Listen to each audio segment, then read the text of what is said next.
In the glittering world of British royalty, where every gesture is watched and every accessory carries centuries of tradition, sometimes a single piece of jewelry can spark a scandal that echoes through palace halls for years to come. What happens when protocol is broken, when personal feelings override royal etiquette, and when a moment of defiance is witnessed by millions? This is the true story of one evening that would forever change the dynamics within the royal family. An evening where tradition met rebellion, where a simple necklace became the center of a storm that no one saw coming. It's a tale of power, jealousy, family secrets, and the delicate balance that holds the monarchy together. The stage was set at one of the most prestigious events of the year, cameras rolling, the world watching, and in that moment, Queen Camilla made a choice that would shock everyone present and send ripples through the very foundation of the royal household. What she wore around her neck that night wasn't just jewelry. It was a declaration of war.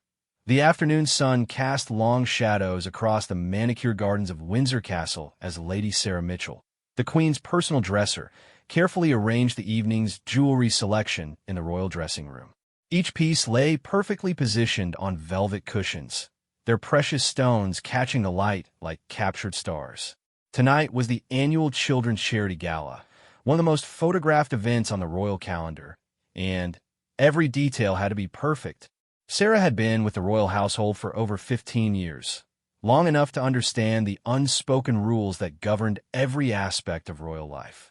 She knew which tiara was appropriate for which occasion, which earrings complemented which necklace, and most importantly, she knew the history behind every piece in the royal collection. Tonight, however, something felt different. The usual harmony that characterized the preparation for such events seemed strained, like a violin string pulled too tight. Queen Camilla entered the dressing room with her characteristic poise, her silver hair already styled to perfection by her hairdresser, Antonio. She moved with the confidence of someone who had spent decades in the public eye, first as the controversial other woman, then as the patient companion, and, finally, as the queen consort. Her transformation had been remarkable, but those who knew her well could still detect the underlying determination that had carried her through the most difficult periods of her life. "Good afternoon, Your Majesty." Sarah curtsied slightly, a gesture that had become as natural as breathing. "I've prepared several options for tonight's event. The emerald set that belonged to Queen Mary, the diamond choker that was a wedding gift from the Sultan of Brunei, or perhaps the sapphire collection that pairs so beautifully with your navy gown." Camilla examined each piece with the practiced eye of someone who understood the language of royal jewelry. Each gem told a story. Each setting carried the weight of history. The emerald set had been worn by 3 queens before her. The diamond choker had survived 2 world wars, and the sapphire collection had been photographed on countless magazine covers. But as her fingers traced the delicate patterns of each necklace, her mind wasn't on their beauty or their history. It was on the conversation she'd had with Charles that morning.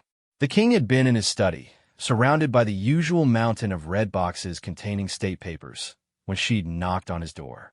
Their marriage, while stable and affectionate, still carried the shadows of their complicated past. There were certain subjects that remained tender, certain names that could shift the atmosphere in a room like a sudden change in weather. That morning, one of those names had been spoken. Catherine looked absolutely radiant at the art gallery opening yesterday, Charles had said, not looking up from his papers. The photographers couldn't get enough of her. Margaret told me that the dress she wore is already sold out in 3 different stores. Camilla had felt the familiar tightness in her chest that always accompanied discussions of the Princess of Wales. It wasn't jealousy exactly, though she wasn't naive enough to pretend it was something else entirely. It was more complex than that, a mixture of admiration, frustration, and the ever-present awareness that in the public's mind, she would always be compared to 2 other women. First Diana, whose memory seemed to grow more golden with each passing year, and now Catherine, whose natural grace and photogenic beauty made her the media's darling. "Yes," Camilla had replied carefully, "she has a wonderful sense of style." Charles had finally looked up then, his eyes holding that particular expression she'd learned to read over their years together. It was the look he got when he was about to say something he thought might be delicate. "I was thinking," he'd continued, "perhaps for tonight's gala, you might consider wearing something a bit more contemporary. The press has been commenting lately on our need to modernize, to appeal to younger generations." The suggestion had hung in the air between them like smoke. What he hadn't said, but what they both understood, was that younger generations tended to respond more favorably to Catherine than to Camilla.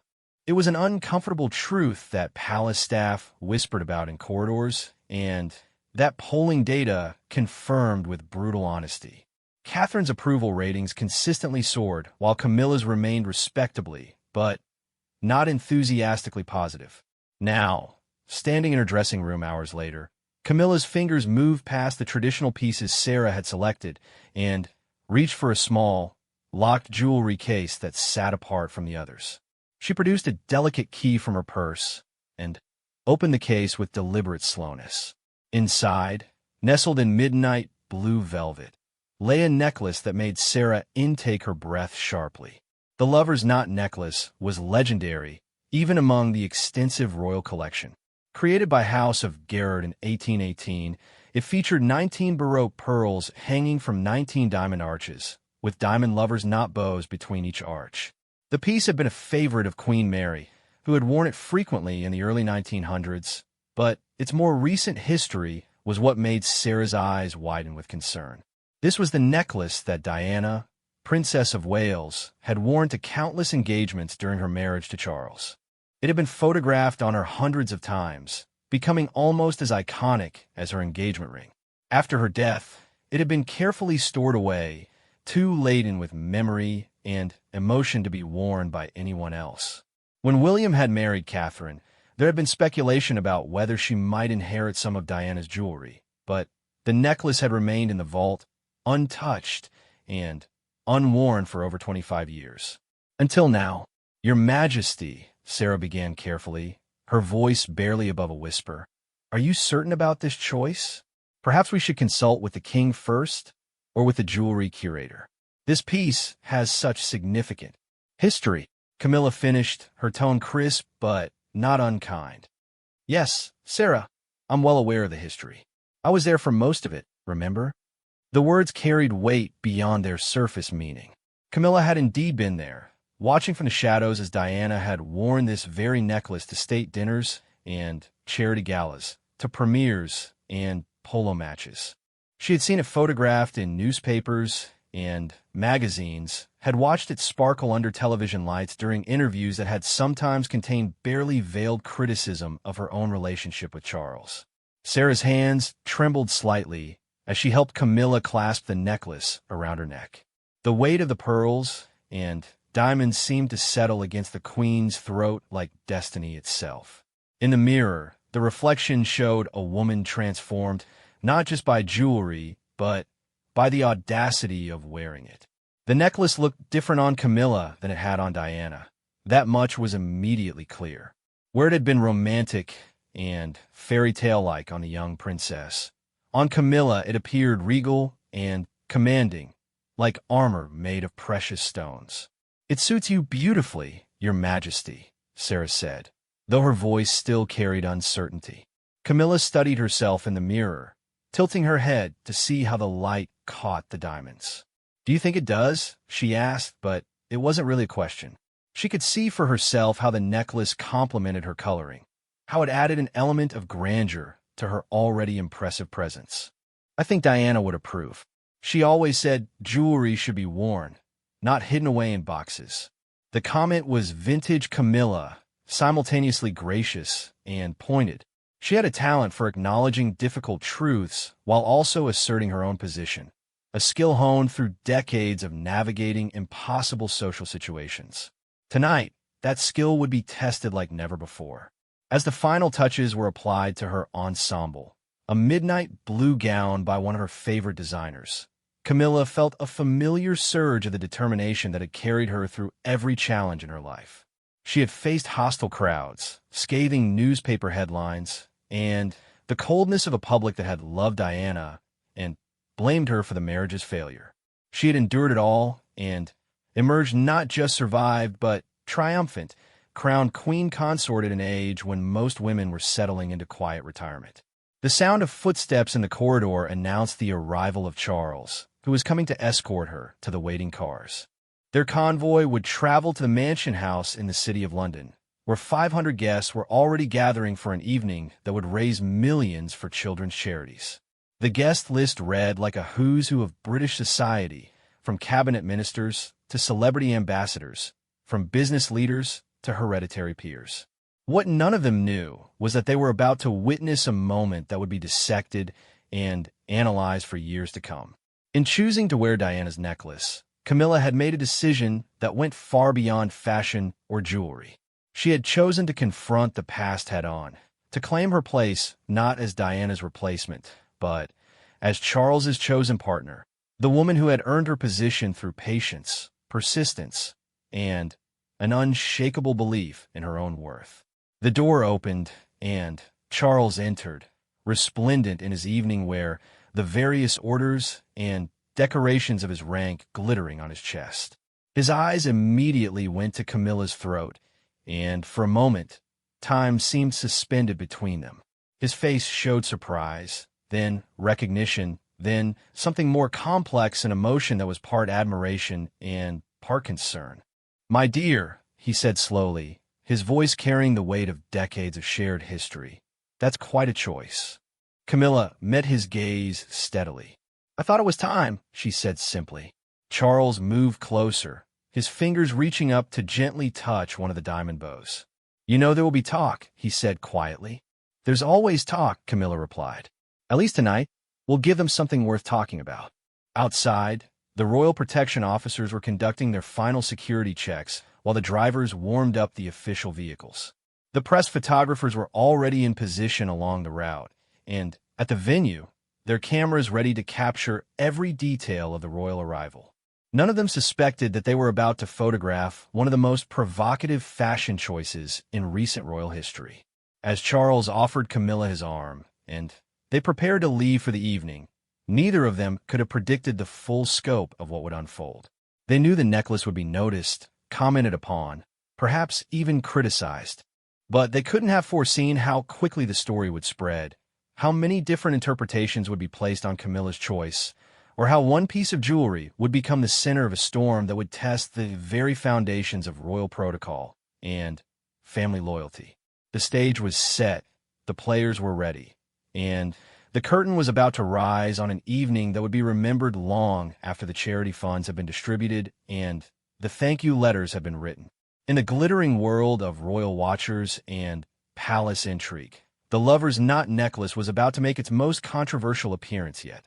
The mansion house stood illuminated against the London evening sky like a golden jeweled box, its neoclassical columns and carved stonework bathed in warm light. Red carpets had been rolled out, photographers positioned at strategic angles, and security cordons established to manage the crowds of well-wishers and curious onlookers who had gathered despite the chilly October air. The Children's Charity Gala was one of those events that combined genuine philanthropy with irresistible social spectacle, drawing everyone from Hollywood celebrities to cabinet ministers. Inside the Grand Egyptian Hall, the finest of British society mingled beneath glittering chandeliers, their conversations a carefully orchestrated symphony of networking, gossip, and charitable intent. The men wore white tie with military precision, their various honors and decorations creating small galaxies of light across their chests, while the women displayed gowns that represented months of planning and considerable financial investment. Each outfit would be scrutinized, photographed, and either praised or critiqued in tomorrow's fashion pages. Lady Margaret Thornberry, the event's chief organizer and a woman whose connections spanned 4 decades of London society, moved through the crowd with the efficiency of a general commanding troops. She had orchestrated 17 of these galas, raising over £50 million for children's causes, and she understood the delicate balance required to keep both the charitable purpose and social ambitions of her guests satisfied.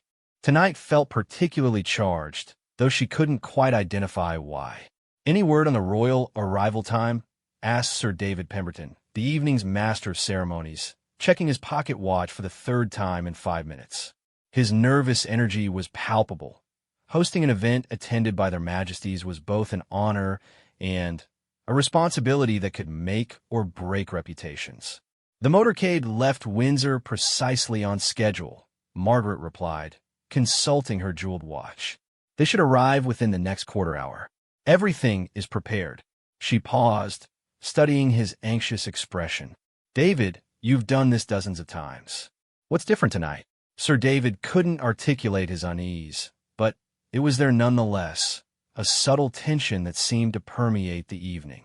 Perhaps it was the heightened media interest, with photographers from publications across Europe and America joining the usual British press corps.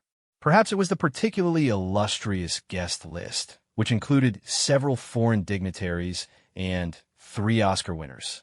Or perhaps it was something more intangible, the sense that the royal family itself seemed more closely watched than usual lately.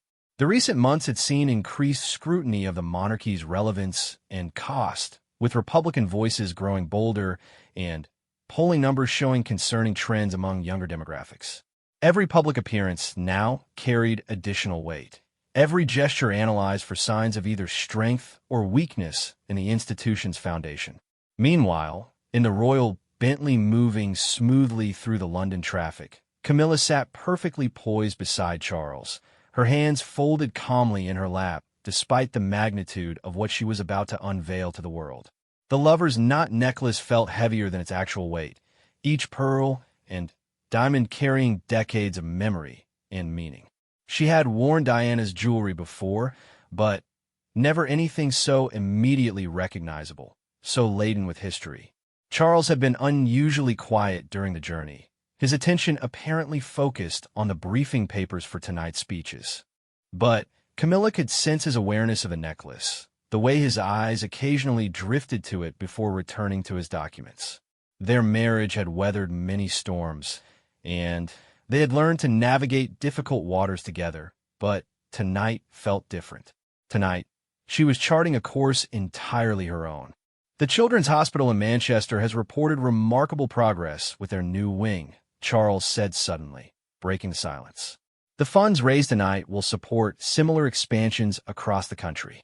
It was typical Charles, focusing on the substantive purpose of their appearance rather than its dramatic potential.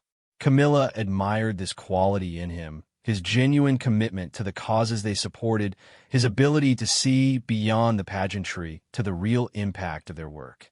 But tonight, she needed him to understand that sometimes pageantry itself could serve a purpose, that claiming her space in royal history required bold gestures as well as quiet dedication. The press will want photographs, she said quietly. They always do. Charles finally met her eyes directly. Yes, he said simply. They will. The understanding that passed between them in that moment was complete and complex. He was acknowledging not just the inevitability of media attention, but the deliberate nature of her choice. She was making a statement, claiming ownership of her position in a way that would be impossible to ignore or misinterpret. After decades of being seen as the interloper, the woman who had broken up a fairy tale marriage, she was asserting her right to wear the crown jewels, all of them, regardless of their previous associations. Their protection officer's voice crackled through the intercom. Approaching the venue now, Your Majesties. Photographers are in position. Through the tinted windows, they could see the controlled chaos of a major royal arrival. Police barriers held back crowds of spectators, their mobile phones already recording videos that would be uploaded to social media within minutes. Professional photographers checked their equipment one final time, knowing that the next few minutes would determine which images would appear on front pages around the world. The car glided to a stop at the red carpet's beginning, where Lady Margaret waited with barely contained excitement. She had no idea that she was about to witness something unprecedented, that the photographs taken in the next few minutes would generate more headlines than any charity gala in recent memory. The door opened, and Charles emerged first, his presence commanding immediate attention from the crowd. Cameras flashed in rapid succession, capturing his dignified wave and warm smile. He turned to assist Camilla from the vehicle, and, for a moment, the photographers continued their routine coverage, focused on getting the standard arrival shots. Then, Camilla stepped fully into the light. The reaction was immediate and electric. Margaret, positioned just steps away, felt her breath catch as she recognized the necklace.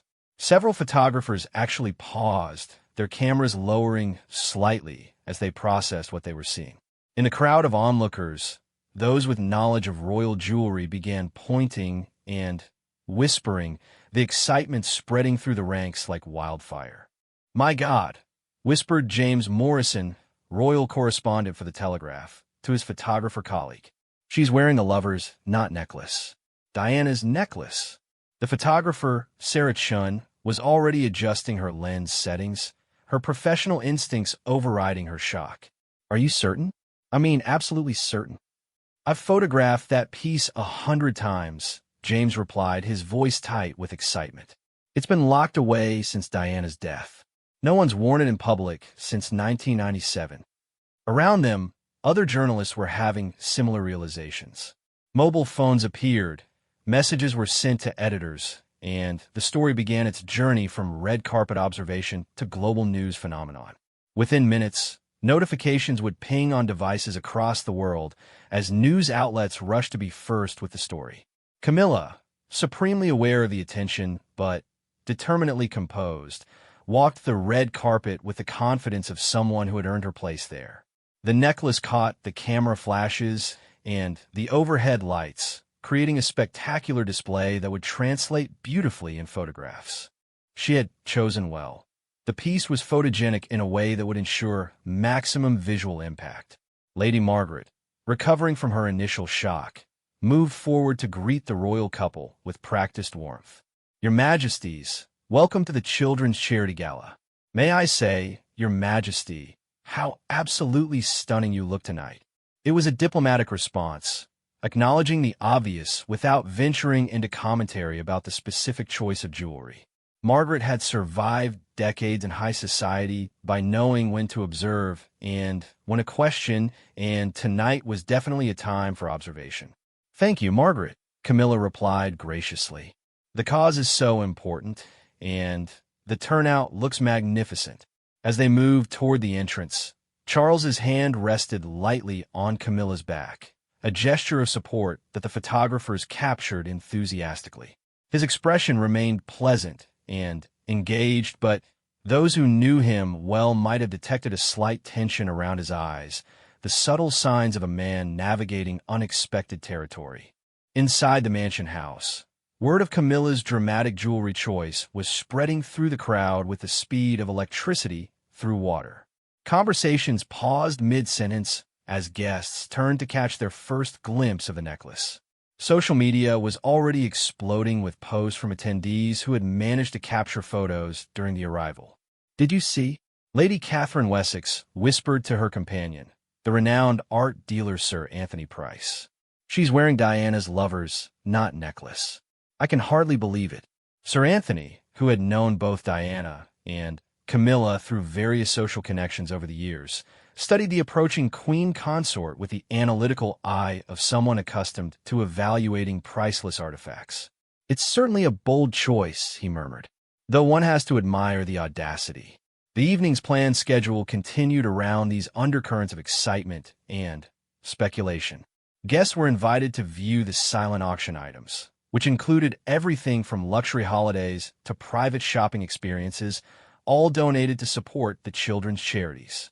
The formal dinner would follow, with speeches from various dignitaries and testimonials from young people whose lives had been transformed by the programs they were supporting. But the real drama was unfolding in the margins, in whispered conversations and rapid-fire text messages, in the clicking of camera phones, and the frantic typing of journalists updating their editors. The story was writing itself in real time, and everyone present sensed they were witnessing something that would be remembered and discussed for years to come. Prince William and Catherine, the Prince and Princess of Wales, were not in attendance tonight, having committed to a prior engagement in Scotland related to homelessness initiatives. Their absence would later be noted by commentators, some suggesting it was fortunate timing that avoided any awkward confrontation, others arguing it represented a missed opportunity for family unity. What no one at the gala could know was how Catherine would react when she saw the photographs.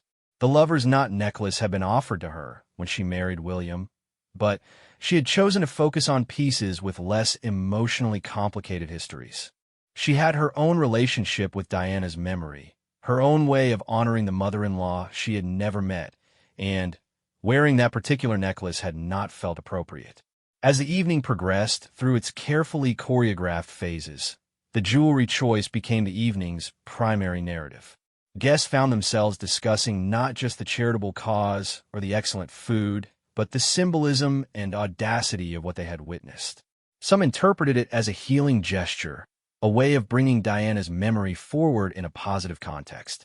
Others saw it as provocative, a claiming of territory that had previously been considered too sacred to enter.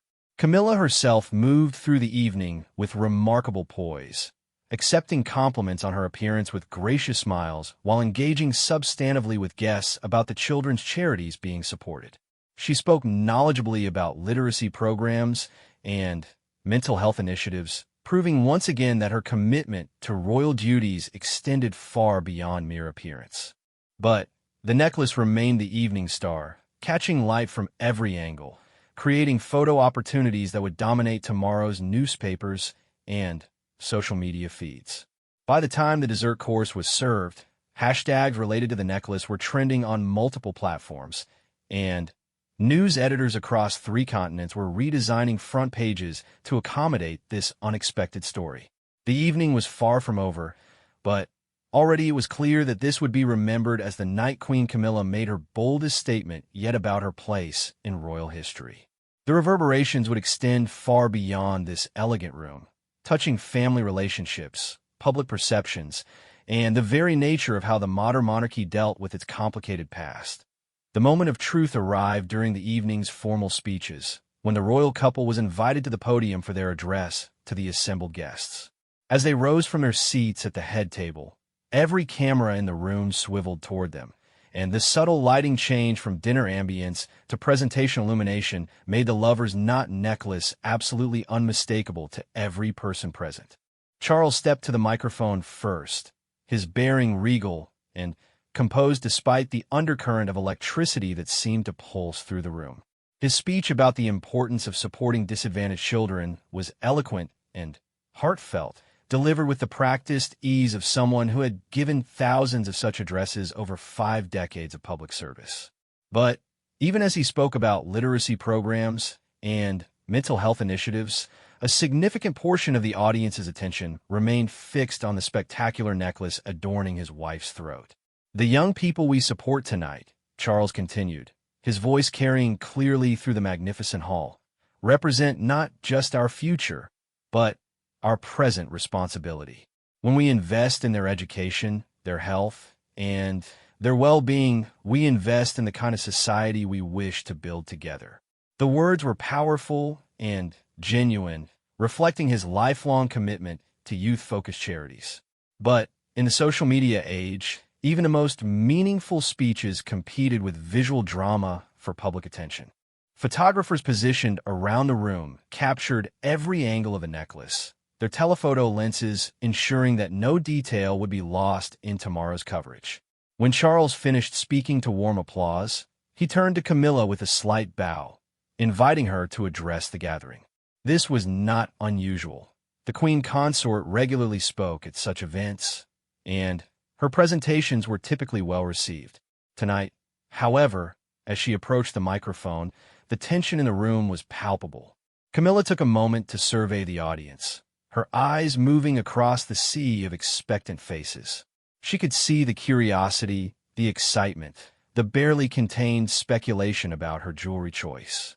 Some guests leaned forward in their chairs, as if proximity might help them better understand the significance of what they were witnessing. "Good evening," she began, her voice steady and warm. "It is wonderful to be with you tonight in support of such vital work on behalf of children across the United Kingdom and beyond." She paused, her hand moving unconsciously to touch the necklace at her throat. It was a subtle gesture, lasting perhaps 2 seconds, but it was captured by every camera in the room.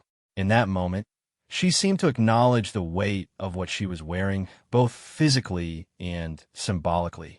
Tonight, I wear this beautiful necklace not just as an ornament, but as a reminder of the continuity that connects us all, she continued, her words carefully chosen, but delivered with apparent spontaneity.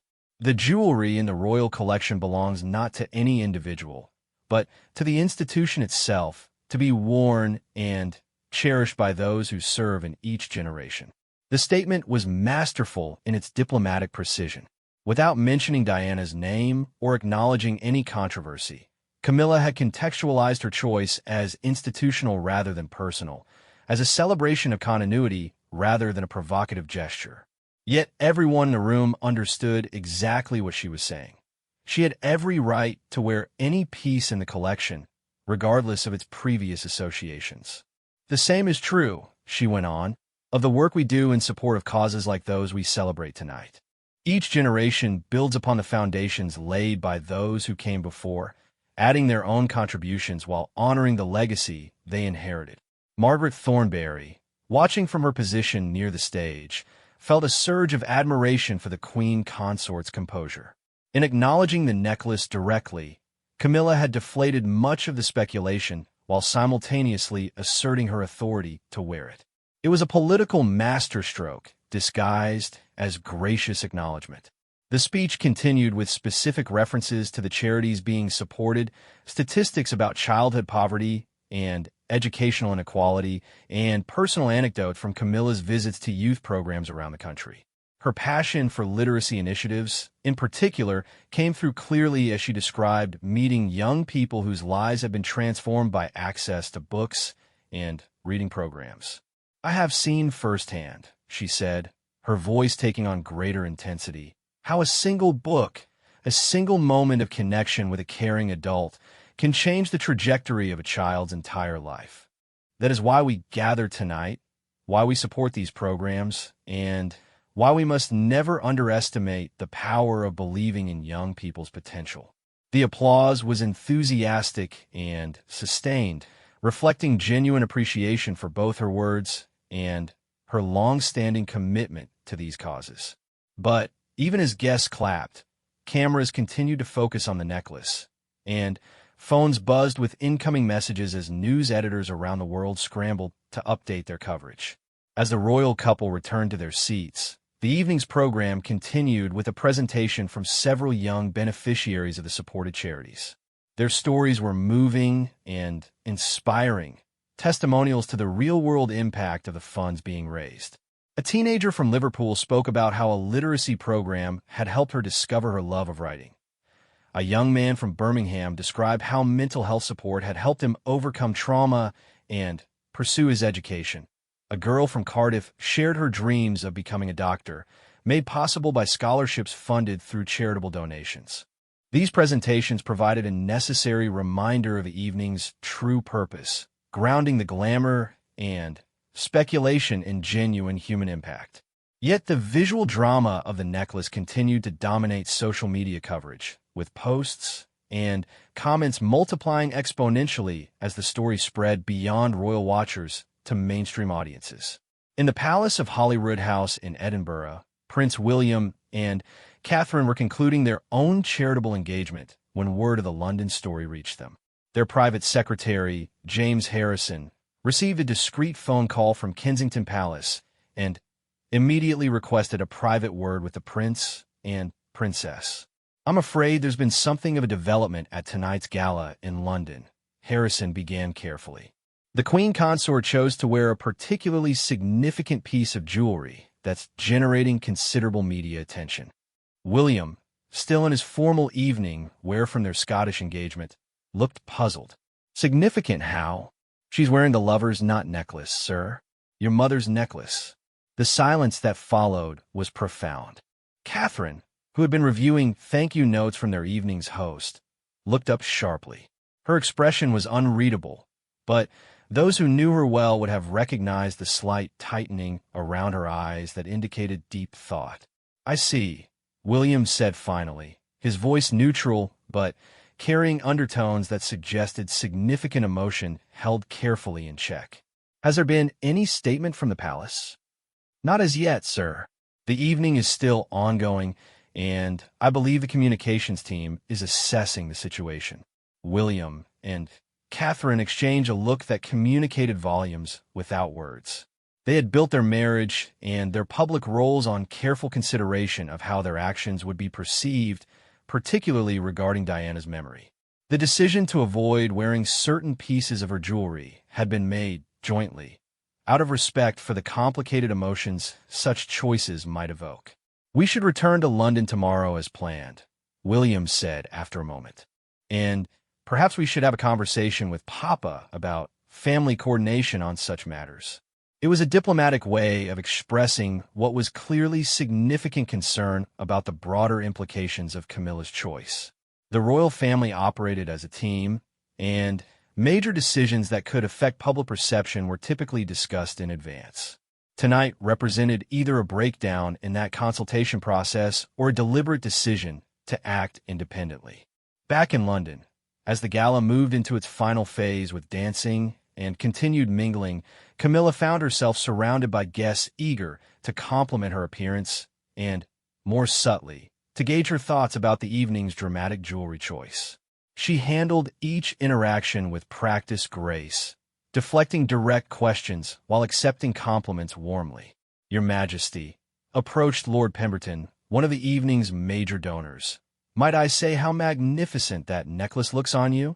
It's wonderful to see such pieces being worn and appreciated rather than hidden away. Thank you, Lord Pemberton, Camilla replied smoothly. I believe beautiful things are meant to be shared and enjoyed, don't you? Whether they're works of art, pieces of music, or jewelry, they come alive when they're experienced by others. The comment would later be quoted extensively in media coverage, interpreted as both a philosophy of openness and a justification for her controversial choice. Camilla had a talent for saying things that could be interpreted multiple ways, allowing different audiences to hear what they needed to hear while maintaining plausible deniability about any deeper intentions.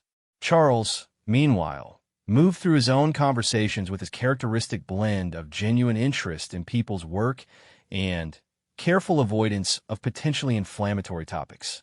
When asked about the necklace, he simply smiled and redirected attention to the evening's charitable cause, a masterclass in royal deflection. As the evening wound down and the final speeches were delivered, it became clear that the lover's knot necklace had succeeded in accomplishing exactly what Camilla had intended. It had made an unforgettable statement about her place in royal history, while raising the profile of the charitable causes being supported. The gala would be remembered not just for its financial success, but for the moment a queen chose to claim her full inheritance. The photographers capturing the royal departure would produce some of the most striking images of Camilla's reign as queen consort. Stepping into the cool London night, the necklace caught the lights from the venue and the camera flashes, creating an almost ethereal effect that would grace magazine covers and newspaper front pages for weeks to come. But beyond the visual drama lay deeper questions about family dynamics, institutional tradition, and the delicate balance between honoring the past and asserting present authority. As their car pulled away from the mansion house, Charles and Camilla rode in contemplative silence, both aware that the evening's reverberations would extend far beyond the charitable funds raised or the social success of the event itself. The story was far from over. In newsrooms across the globe, editors were already planning follow-up coverage. Royal commentators were preparing their analysis pieces, and social media continued to buzz with opinions ranging from admiration to outrage. The lover's knot necklace had begun a conversation that would touch on everything from grief and memory to power and legitimacy in the modern monarchy. Tomorrow would bring new challenges, difficult conversations, and the need to navigate the complex aftermath of a single, deliberately chosen moment of royal drama. But tonight, Camilla had achieved something remarkable. She had forced the world to see her not as Charles's controversial companion or Diana's replacement, but as a queen in her own right, bold enough to claim every aspect of her position regardless of the complicated histories involved. The morning after the gala dawned crisp and bright over London, but the clarity of the October sky did nothing to illuminate the storm brewing within the corridors of Buckingham Palace. By 7 o'clock, the communications team was already in crisis mode, fielding calls from journalists around the world who wanted official comment on what newspapers were calling the necklace moment and Camilla's bold statement. Sir Anthony Blackwood, the palace's director of communications, stood in his office surrounded by every major newspaper in Britain, their front pages dominated by photographs of Queen Camilla wearing the lover's knot necklace. The images were undeniably striking, showing the Queen consort in all her regal glory, but the headlines ranged from supportive to scandalized. Queen Camilla claims Diana's legacy, read the Sun's typically dramatic banner. The Daily Mail opted for the necklace that shocked the nation, while the Telegraph took a more measured approach with Queen Consort wears historic royal jewelry at charity gala. The Guardian's headline read Camilla's statement, moving forward or looking back, and the Times simply stated the lover's knot returns. International coverage was equally intense. American networks had picked up the story for their morning shows, with royal correspondents providing historical context about the necklace's significance. European publications were analyzing the choice through the lens of modern monarchies' relationship with tradition, while social media continued to explode with opinions from every conceivable angle. Sir Anthony's phone rang incessantly.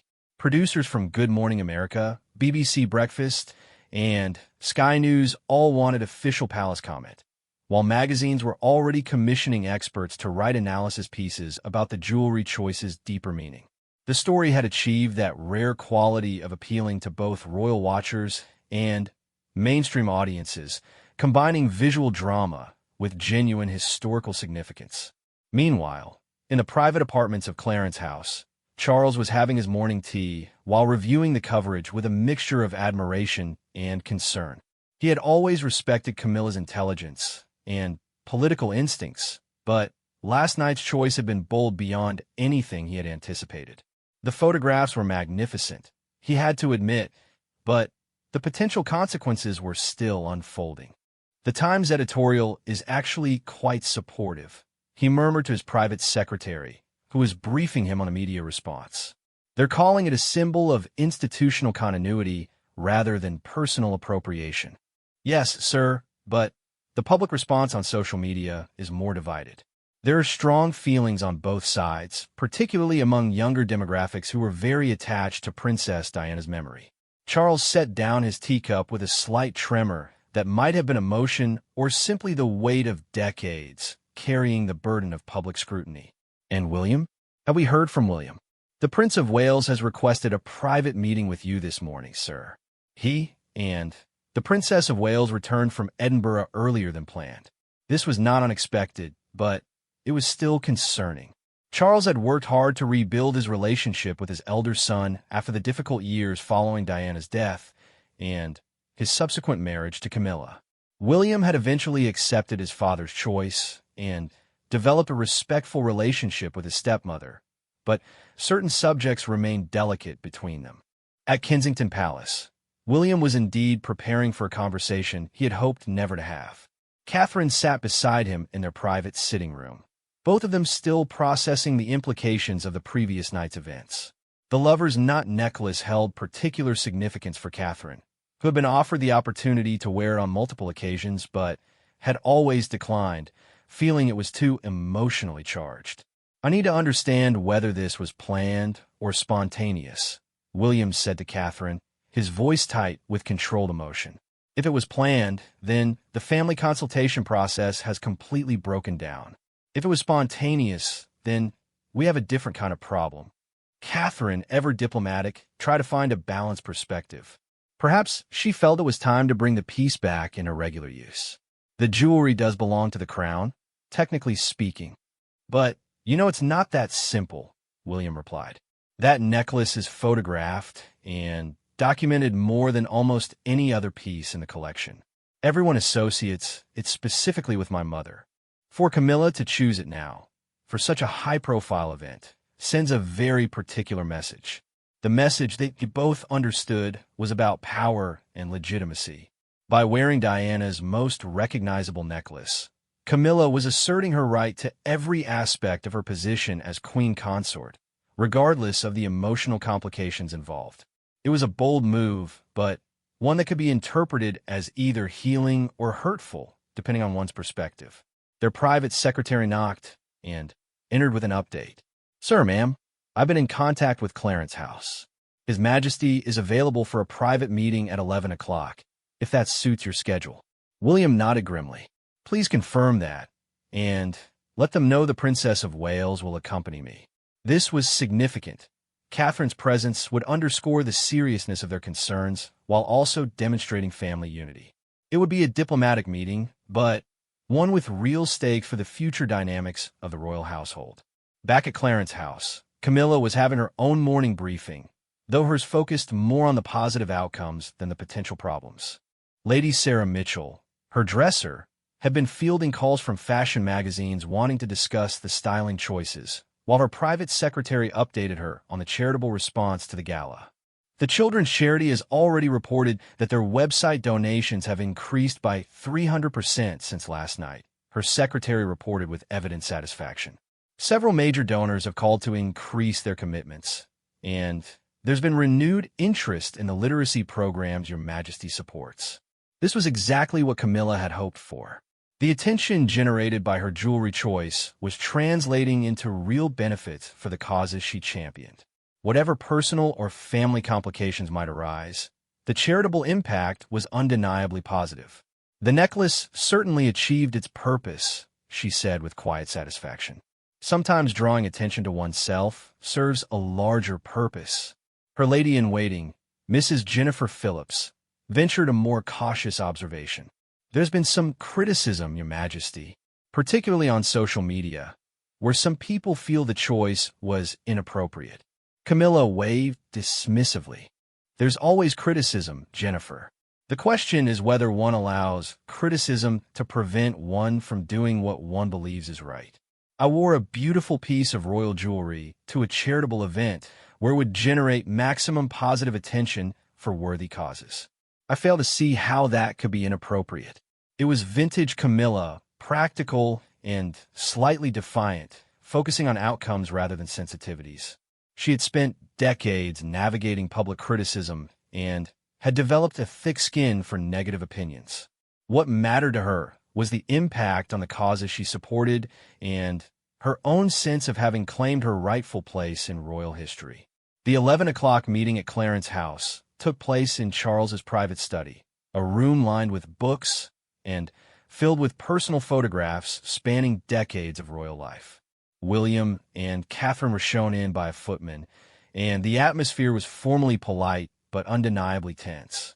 "William, Catherine, please sit." Charles gestured to the comfortable chairs arranged near his desk. "I assume you want to discuss last night's gala." William got straight to the point, a trait he had inherited from his father along with his sense of duty. "Papa, we need to understand the decision-making process around the necklace. Was this something you discussed in advance?" Charles looked at his son steadily. "It was Camilla's choice. She has every right to wear any piece from the royal collection, as I'm sure you understand." Of course, Catherine interjected diplomatically, but given the particular history of that piece, perhaps some family consultation might have been helpful. It was a gentle way of expressing what they all understood. Diana's jewelry remained an emotionally charged subject that required careful handling.